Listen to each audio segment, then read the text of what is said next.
we believe that there's a water mafia. And this water mafia, this syndicate, is lurking behind the scenes. Yeah. If you look at the water crisis right now, government is more reactive because of the G20 that's coming up, to be honest with you. I mean, it's sad when a politician says that they are shocked. It means that they running a country that they don't know what's happening in it. The more collisions we have, the more uncertainty that we are seeing. Households across our cities, from informal settlements to suburbs, go days and sometimes even weeks without water. This affects hospitals, it affects schools, and in some instances even results in deaths. This conversation isn't just about the water that isn't coming out of our taps, but it's about the governance and political failures that informs this crisis and the political will and the change that is required to be able to fix this. The voice I have with me today is one of the defining voices in leading advocacy in the water crisis that plagues our communities and municipalities. He is a organizer from WaterCan. His name is Nhlanhla Sibisi, and he's here to help us unpack the crisis of water infrastructure, the water crisis that plagues our communities, from suburbia to communities like Mqanduli in the Eastern Cape, and give us a true sense of what is required to lift us out of this crisis. Thank you so much. Nhlanhla? I'm fine, and thank you for having me. No, thank you for making time. Thank you for making time. Yeah. Maybe before we get into some of the bigger COJ issues, maybe give me a little bit of a sense of what WaterCan does, what citizen science is, because I know you lead in that realm of work, and just a little bit about yourselves. Okay, so WaterCan is a grassroots organization, which is, you can also classify it as an NGO. So what WaterCan does, as you rightfully said, that we look at citizen science.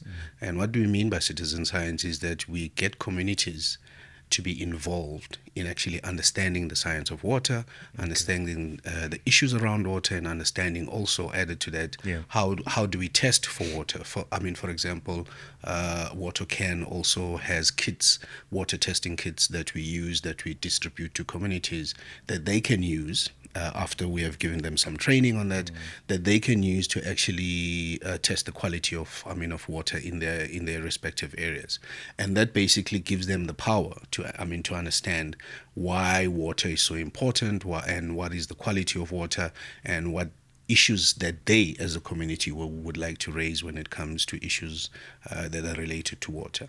And WaterCan also interacts with local communities, and we also interact with various stakeholders. And when we talk about stakeholders, we're talking about engaging with communities, like in the instance of Johannesburg, we work with different communities, especially those that you've been hearing so much in the news. We reach out, and when they reach out to us, we also take up their issues by contacting the municipality directly with issues that are affecting, whether it's an issue in Westbury or whether it's an issue in Coronationville, etc., those kind of issues. So we are on the ground, and we actually make sure that these issues are taken up by the authorities and that they have to act on it. And we also follow up on those grievances that the communities have actually put forward. And we work with different stakeholders when it comes to any issues that are related to the water crisis.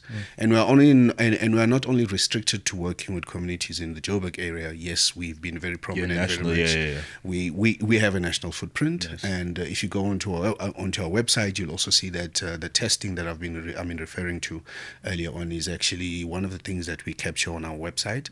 It's done across the country, and in various and different provinces. So we're not only restricted to working in Johannesburg. It's often said that kind of the primary work of civil society is stepping in where government fails, and obviously we know government fails frequently, often, and in various places, in various areas. What do you think the the interface and interplay between civil society and government should look like to effect better outcomes for South Africans, as two vehicles that purportedly, and I say purportedly on the political side, work in the public interest. What in your mind, in the ideal context, what should that interface between civil society and politics look like? Okay, that's a good question. To actually give you one example, when you engage with civil society, you'll notice that in most cases, civil society brings issues that are that you can refer to as lived experiences of communities, because we are on the ground, we engage with communities. Not only that we're on the ground, we also come from those communities, so we understand the issues quite well.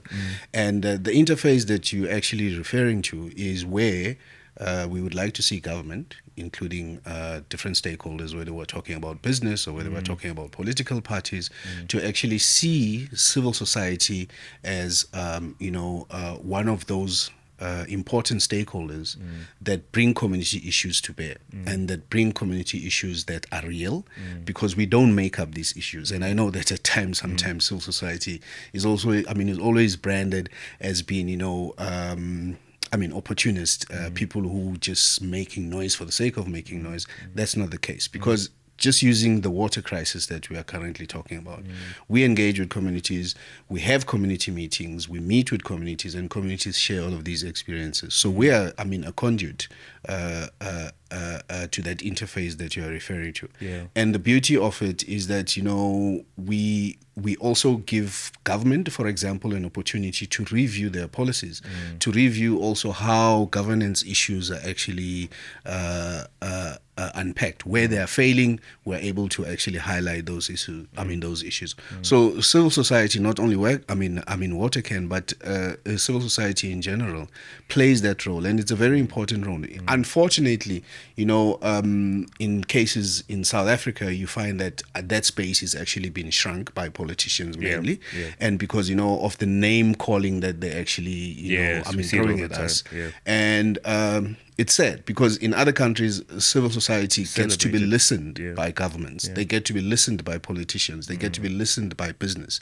So our role as civil society is to strengthen that interface that you referred to earlier on, and make it a point that we bring what communities cannot individually bring, to your council chambers, or whether to the parliament, etc. But we bring up those issues to highlight to government, whether we're talking to parliament or whether we're talking to government departments or business, to say that these are the issues that are actually taking place and happening on the ground. It's interesting, the framing around civil society as a link to communities, because that's what responsive governance should be, right? So in a context where you've got political leadership, because politicians live in communities, they live in the communities they live in. Politicians represent communities, or at least they should. So in a context where you do have localized, and in the local government context, obviously you've got ward councillors, you've got people representing interests in a defined geographic group, right? But in a context where you have obviously in our context, the reality is that you don't have responsive governance, and civil society then fills that gap. But what is the role of civil society where you do have responsive governance? And there's how then does the mandate of civil society shift to respond to a context where hopefully at some point we do achieve a degree of responsive governance from public representatives at the local government level? What does civil society's work look like in that context then?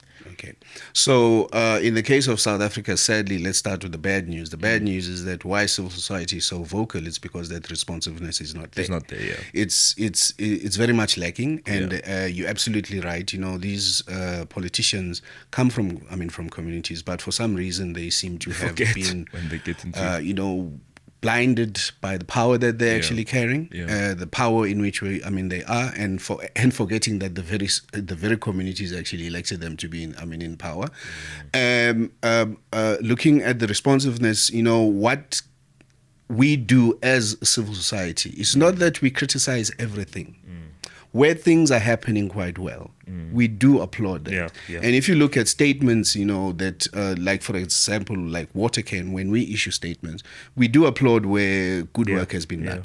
The unfortunate part, as I said, the bad news is that There's in so most much cases bad news, there are so many bad things. Yeah. Talk about governance issues, talk about the corruption, talk about issues that are related to infrastructure management, etc., capacity building within municipalities, for example, that's non-existent. So what we would like to see is that government should be a little bit more proactive instead of being always reactive to issues. If you look at the water crisis right now, government is more reactive because of the G20 that's coming up, to be honest with you. That's one of the issues that actually pushing them. And now they want to listen to communities. But these issues have been there for years. We showed with the World Cup as well. Exactly. Yeah. These issues have been there for years, and it's not like it's a new issue. These issues, and besides, there have been reports and research work that has been done previously to show that we have an aging infrastructure, as an example. So we've known for long. Yes, we've known that for quite some time. But that research has not been taken seriously. And yes, just using, for example, Joburg Water, they have a turnaround strategy, which we'd like to see them actually implementing it. Yeah. But the problem is that they don't have the proper funding to actually do that. Yeah. So in such instances, Johannesburg Water being one of the examples that I'm saying that they have a good turnaround strategy. Yeah. That's us applauding them. The strategy. Yes, that's us applauding them. Yeah. But now we need the city, because Joburg Water is an entity of the city. Yeah. We need them to actually fund the turnaround strategy. Capacity needs to be built into that so that they can do their job, because that's what they want to do from what we have seen on paper and the commitments that they have been making. So getting back to your question in terms of responsiveness, government can do a little bit more better. They can actually be a little bit more responsive rather than always being pushed by civil society, because in an ideal situation you'll find that civil society does not have to do much to push government if they are doing things in terms of what has been planned. We have very good policies in the country. And we all know through different types of research that has been done that when it comes to implementation, we always fail. And for various reasons, it's capacity issues. It's the way that how we look at governance issues. It's the way in which, we do funding and how we are also interrupted by corruption and those kind of things. In the previous conversation with our national chairperson, who's also an MEC in the Gauteng government, we're having a conversation about how there are so many bureaucratic processes that kind of slow the delivery of basic services, and obviously I think those bureaucratic mechanisms exist to try and stifle the effect of corruption, but in many instances we build needless complexity into some of our governance systems. And I think the city of Johannesburg is an interesting case in point from that perspective, because it has so many entities, right? And this incredibly complex balance sheet.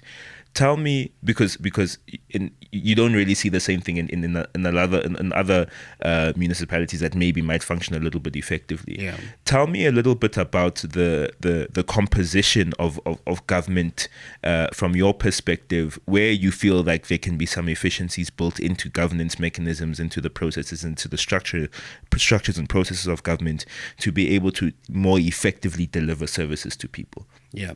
So, one of the things that we would like to see government do is actually to create the right capacity. Yeah. Because we know that there are instances where they are lacking, let's talk about water again, where they're lacking the correct or right engineers to actually do the work in terms of when it comes to maintenance. And another example would be that do they have the right expertise, whether we're talking about managing finances or whether they have the right expertise when it comes to managing the administration itself, etc. Those are some of the things that are actually lacking. But also, if you look at another issue that, these structures should actually make a habit of being a culture is transparency. Because where there's transparency, citizens or communities, people are actually more informed in terms of, these are the challenges that we are facing. If they are facing challenges, they are transparent about that. transparent about how financing is done, transparent about, if, for example, one of our demands that we were actually putting across on during the protest to the Mayor Dada Moreau was to say that when are you going to ring fence what was initially mentioned as 5 billion rands, ring-fenced to make sure that infrastructure is maintained when it comes to water, etc. That transparency. And one of the briefings that they actually gave, they were not very clear in terms of what's happening. I mean, with that funding, except explaining over and over again something that people do not really understand is that they have a sweeping account. They have a mechanism which they refer to as a sweeping account. And that doesn't make sense, because where is that money gone to? Because all we wanted to know as part of the demands was to say that that funding is ring-fenced and it's specifically looking at how maintenance is going to be implemented. Look at the turnaround strategy that I referred to earlier on, how it's going to be funded so that infrastructure can be funded. So transparency becomes very important. And also it's a question of having politicians themselves, because we keep on hearing right now that Dada Moreau, coming from the ANC, he's guilty of this, he's guilty of that. But how many other political parties do we have in that municipality?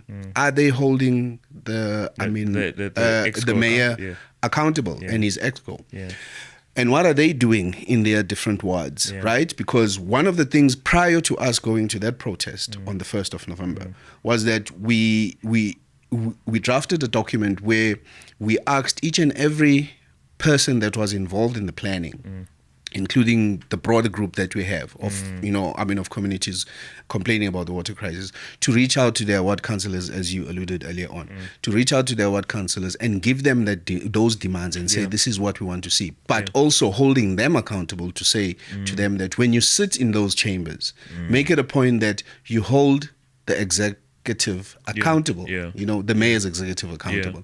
So these are issues that not only should be from the actual metro structure, as you were referring to, but they should come from all angles, because we have other political parties that are sitting there. What are they doing? Because they represent certain wards, they represent certain communities, and they are also getting demands. And I know that, with the water crisis now, most of these ward councillors are actually having it tough. And I understand why, because communities want water, and they come from those communities, by the way. But what issues are they raising when it comes, and how are they holding Mako accountable? The mayor, accountable for all of these things? So it's a combination of things that actually goes, and some of the examples that I've given to you that could answer that question. I want to talk a little bit about the not so much the political composition of the mayoral committee, but just how some of the coalition dysfunction of late. We live in the city of Johannesburg, so you need to check Twitter every day to see who the mayor is. But I want to talk a little bit first about the sweeping account, because and just so that we can maybe contextualize that a little bit for the viewers. But effectively, it involves, and please correct me if I'm wrong, it involves an allocation of funds to an infrastructure project or a capital project, but it can be swept from that project and reallocated elsewhere. And my understanding is it can be swept even after work has commenced in respect of a project. How exactly does it work? So our understanding is that from the latest press release, or the media briefing that the mayor did with his team, was that these sweeping accounts work in a manner that if the funds are not actually used within that given period, and they kept on talking about that they be swept on a daily basis.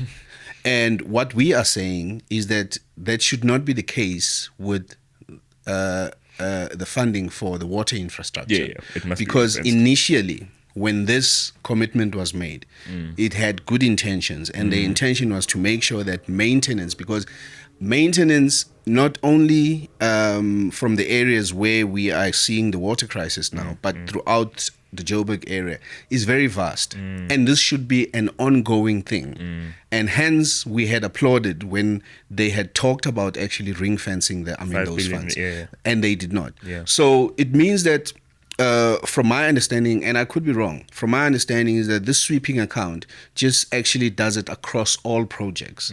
And what we are saying And we is, see it with the Hurst Hill reservoirs, we see it with the Lowell Tower reservoirs, absolutely. And what we are saying is that ring fence funds for the water infrastructure maintenance, and so that we can get over this water crisis, because as we know that water is very important for each and every one of, of us. And it has this disruptive effect of when there's no water, kids can't go to school, or if they do go to school and water gets cut off, they are turned back home, to go back home. Some workplaces have to close because of hygiene issues, etc., etc. So a lot of man hours is lost. A lot of school hours are lost, and the sheer frustration that it creates for communities, especially like the elderly, as as we have seen, when they get impacted, it also affects their health as well, and their dignity. Exactly. Don't even talk about dignity, because at the end of the day, it just takes away dignity from each and every one of us, at the end of the day. And it doesn't really help our own self-esteem, when you lose your dignity in that manner. Because there are times when you don't have water in your area, you're forced to call your work and tell them, boss or whomever, I will not be able to make it because there is no water. You don't want to go to to work stinking, right? You just woke up and you're hoping that you're going to catch a shower. And not everybody has amenities to go to a gym, to shower, exactly, or to go to a relative's house. So So those are some of the things that I'm getting back to your question on. On the sweeping account. Basically, what we want to see is just to see that those funds are ring-fenced and it does the job that it is supposed to do. Yeah, no. I hear you. I think one of the because so we've identified that there's a kind of a maladministration issue and a resource allocation issue, but we also see in municipalities like City of Tshwane with wastewater treatment facilities that are allocated money to be fixed. It seems like corruption is very much a part of the process in compromising water infrastructure. From your perspective, and what have you seen in the role that corruption, that graft from the state and like irregular procurement has had in compromising our ability to turn around the water crisis in our municipalities? Yeah. So one of the things that WaterCan has been actually being very vocal about, we're not shy to say it. We believe that there's a water mafia. And this water mafia syndicate is lurking behind the scenes in terms of how they're getting their contracts and how these contracts are being managed. And how that actually leads into the fact that when there's a water crisis in any given area, like Tshwane that you used as an example, that there's some manipulation that's actually happening there. In the sense that, water tankers now are the ones that are actually, or those who have contracts on water tankers are the ones who are actually benefiting very much from this crisis. And it's as if now it has become a priority, which is one of the reasons why, by the way, because they must be procured by the city. So, which is also one of the reasons why we're actually asking municipalities to be transparent about those contracts, so that communities can know that who's getting the contract, and not only that, but also to get to know that what time frames are they setting when it comes to fixing a problem. With the Tshwane municipality, unfortunately now we seem to be backtracking to a situation where people are having to get sick before this priority. That's cholera outbreaks and like typhoid. The latest incident that we have seen, and the numbers have been growing. Unfortunately, and these are diseases that that can actually lead to deaths. And you ask yourself, how did we get to that? To that situation. So coming back to the issue of corruption, definitely to avoid corruption, what we are asking the municipalities is to be transparent about who they're spending the money on, how they're spending the money on, over what time frame do they have in terms of these contracts that they're giving up out, for example, to the contractors that need to fix the systems, but also to the contractors that they're giving, that have to supply water in terms of tankers. These water tankers that we're talking about. Now, in the absence of that transparency, we're going to speculate. But at least in our case, we don't believe in speculation, because what we do, we try to get to the hardcore of the figures that we have been seeing of lately. In the case of the municipality in Tshwane, we've seen that from the figures that has been released, that they have they have an allocation of up to 777 million, right? So you look at that amount of money and you think that, that amount of money could have actually been used for maintenance. Yeah. Have we been proactive Yeah. instead of being reactive? Yeah. So these are some of the issues that we are calling out municipalities on, and that is a question of saying that be transparent. Let us see who the contractors are. Let us see what's happening behind the scenes, and just keep the communities informed, because then it lessens the frustration on the communities. Communities don't have this information. They're definitely going to be frustrated, and they're going to take to the streets. And not that I'm saying that they should take to the streets, but this is what is practically happening, because when communities don't get the right answers and they don't have the right information to actually look at, then it seems like the alternative always goes to back to the streets. Like the water mafia thing you raise is particularly concerning, especially in the broader context of the allegations made by General Mkhwanazi, and as a consequence now some of the revelations that come out of the Madlanga Commission and the ad hoc committee. But we've seen this in various public institutions. We've seen how from the breakdown and the compromising of public entities like Transnet, you've got local logistics mafias that benefit from the breakdown of public entities like Transnet, because we can no longer use rail to transport goods. We must use road freight. I remember early in my transition into Rise, realizing that if you want to import goods into South Africa through a land port, you must go through Maputo, because that's how broken Richards Bay is. So I think we see this all over the place. But just give me a little bit of a sense, and I think this is where the interplay between politics and civil society becomes important. Is what is your sense of obviously we understand that corruption broadly is a defining issue in South African governments and South African governance, but from your perspective and your engagements with communities, how much do South Africans and do residents in our municipalities understand the complexities around corruption, and secondly, how much do we understand the role we can play in making political decisions with our vote? What sense do you get that South Africans feel empowered to be able to change these political circumstances? Yeah. The surprising thing is that, or the perception, let me put it that way, the perception is that communities are not well informed on issues. But if you look at it from another perspective, communities actually are informed when you look at how they interpret their lived experiences.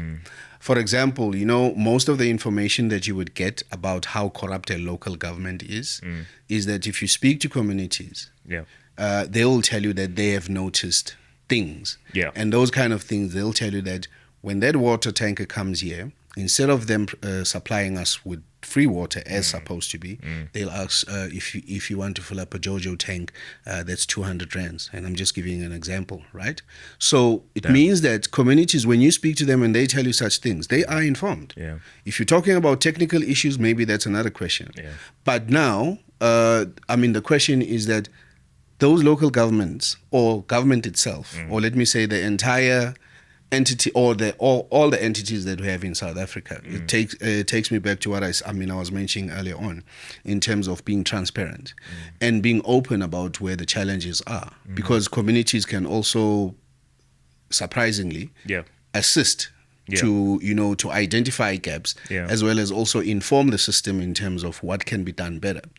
And I'm glad that you also made a reference to Rise Mzansi, because I'd like to also challenge Rise Mzansi, that everybody's vying for political power right now. We have over 400 political parties that are registered, and I don't think that's doing quite well, especially when you look at local governance, because the more collisions we have, the more uncertainty that we are seeing, or the more paralyzed that the system becomes.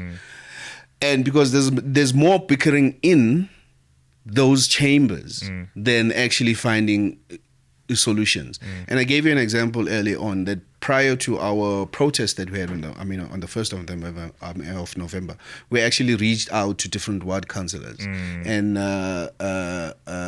political representatives to say that this is what we want to do. These are our demands. And we actually want to see them also champion these demands because they come from these communities. They understand what's happening.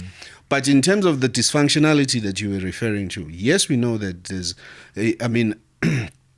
from the examples that you have given, there's a lot of dysfunctionality, and it's because of the corruption, as I said earlier on. It's also because of the capacity issues that I referred to earlier on.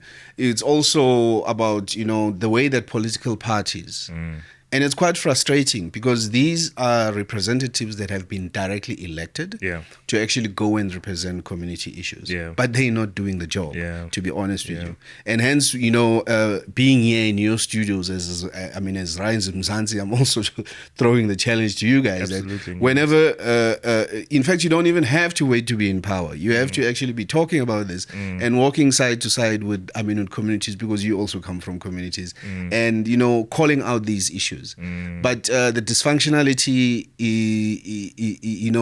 it's quite broad. And it's caused by a lot of issues, and of issues, and I've raised some of them. But unfortunately, it has to be work in progress that must continue for us to actually make sure that we get rid of this dysfunctionality. And I guess that Water Can, we playing our role to call government out, which is why we are forever on a daily basis.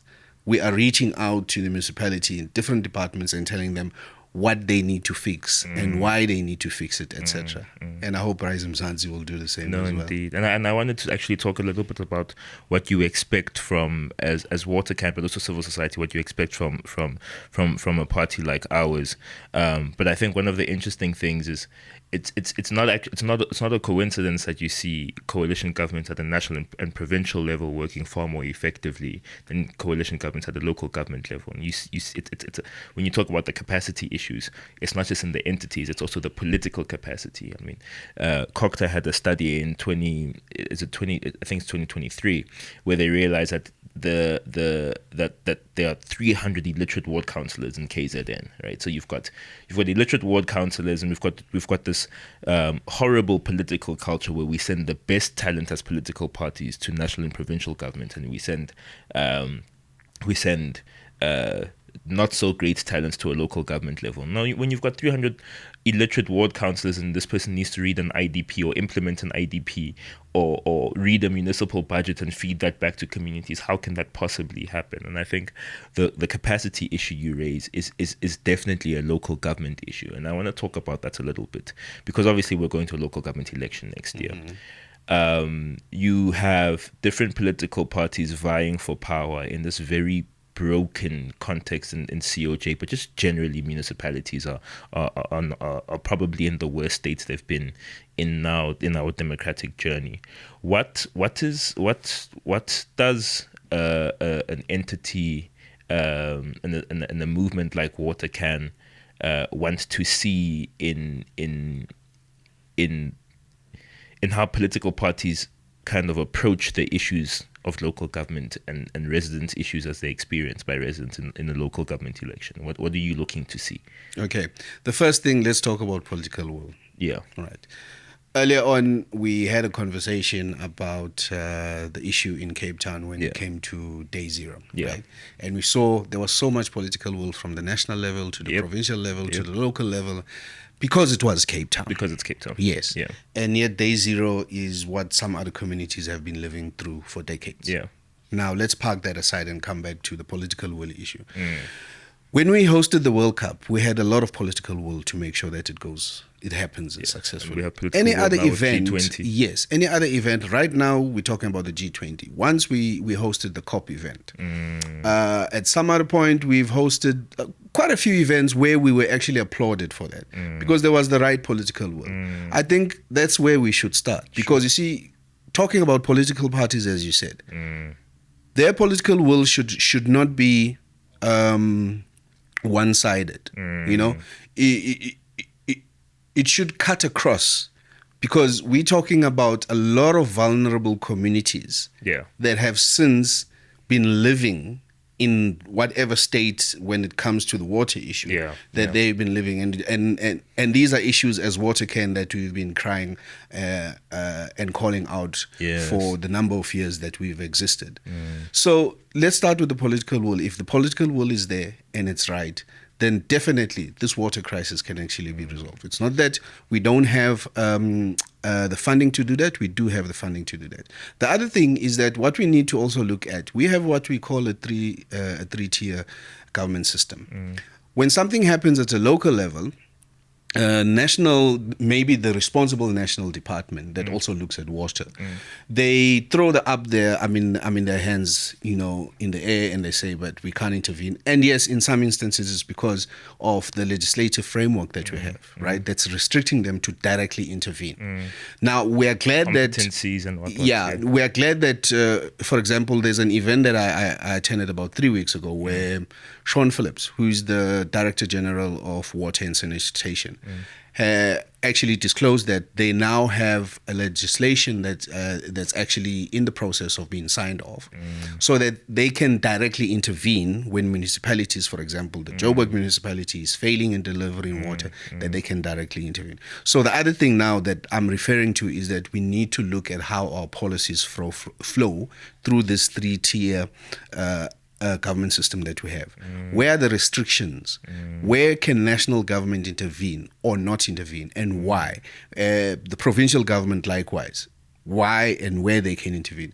COGTA can also do so much, right? But also, the third thing I would say is that, talking about COGTA, is that what is the collaboration or the approach that these responsible departments are pulling together?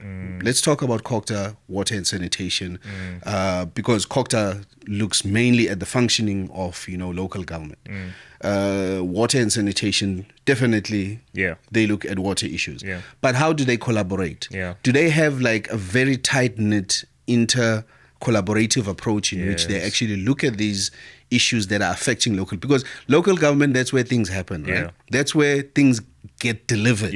Hence, you find that a lot of service delivery issues are at local government more than anywhere else.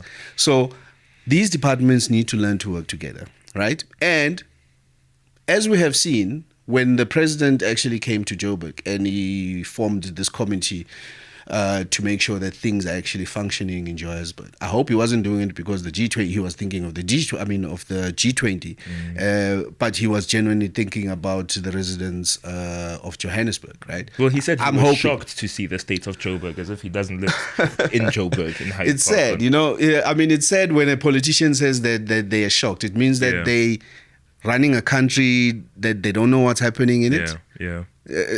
That's actually shocking me. You know, if you're a president and you say you're shocked about something, you get briefings. I'm sure he has the privilege of being briefed. He lives in the municipality he's shocked about. Exactly. So those are the three issues that I can highlight just at the top of my head right now, in terms, you know, of that interaction that I was talking about, and making government work, and seeing, you know, how we review the statutories that we have, or the policies that we have.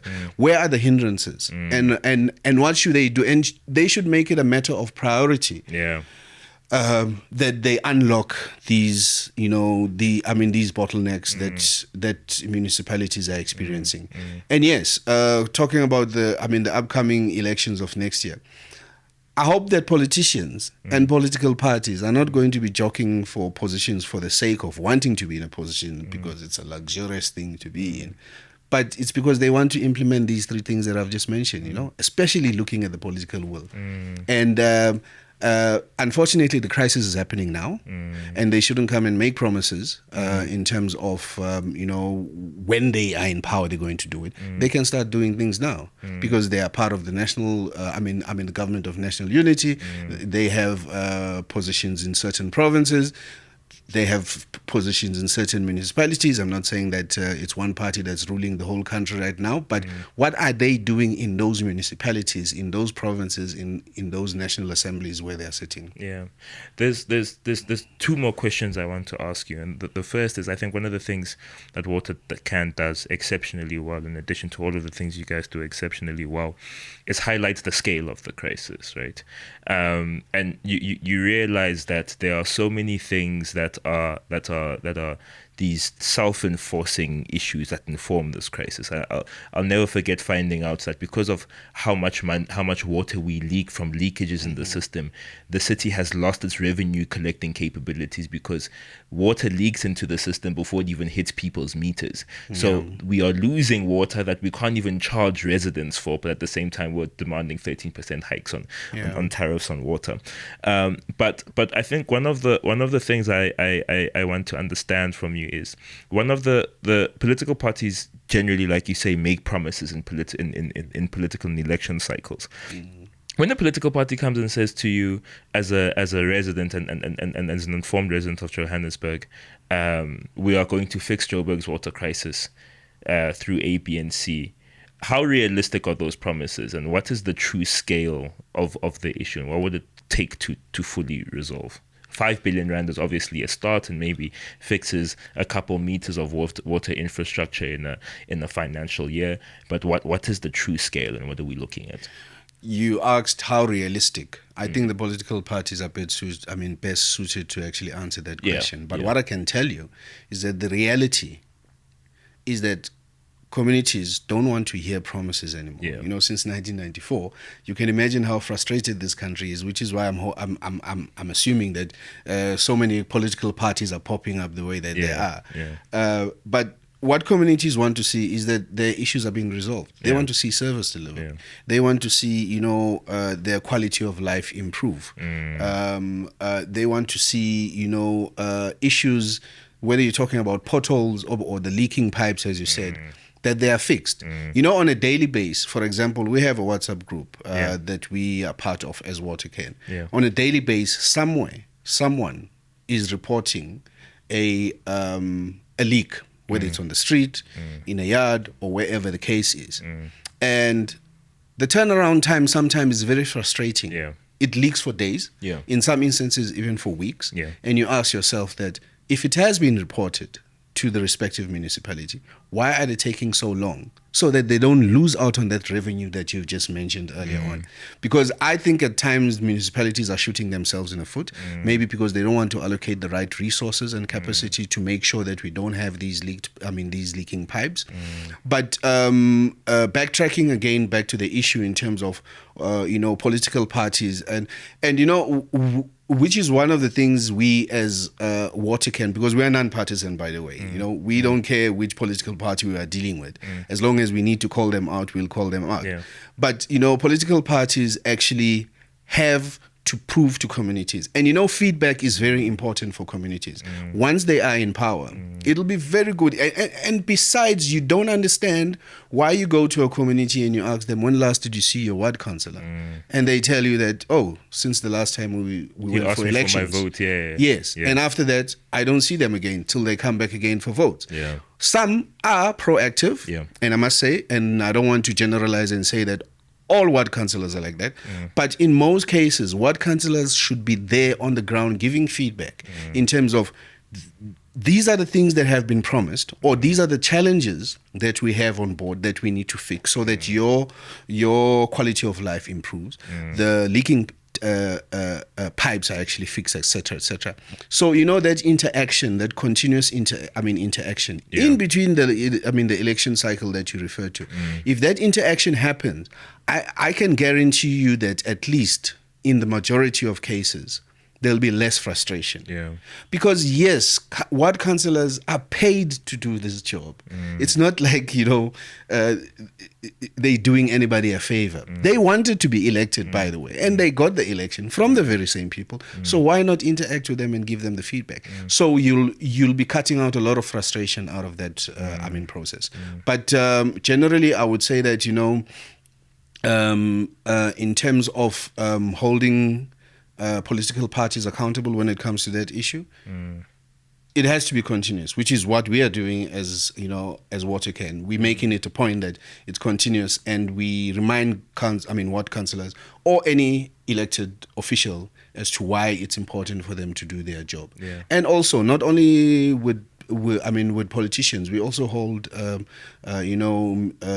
authorities accountable, whom you would refer to as bureaucrats, etc. Because we do engage with them, whether you're talking about a CFO of whatever given entity, or a CEO, an HOD, etc. We engage with them because we want answers for the communities. Now we are playing that role where ward councillors can actually do that, and should be doing that,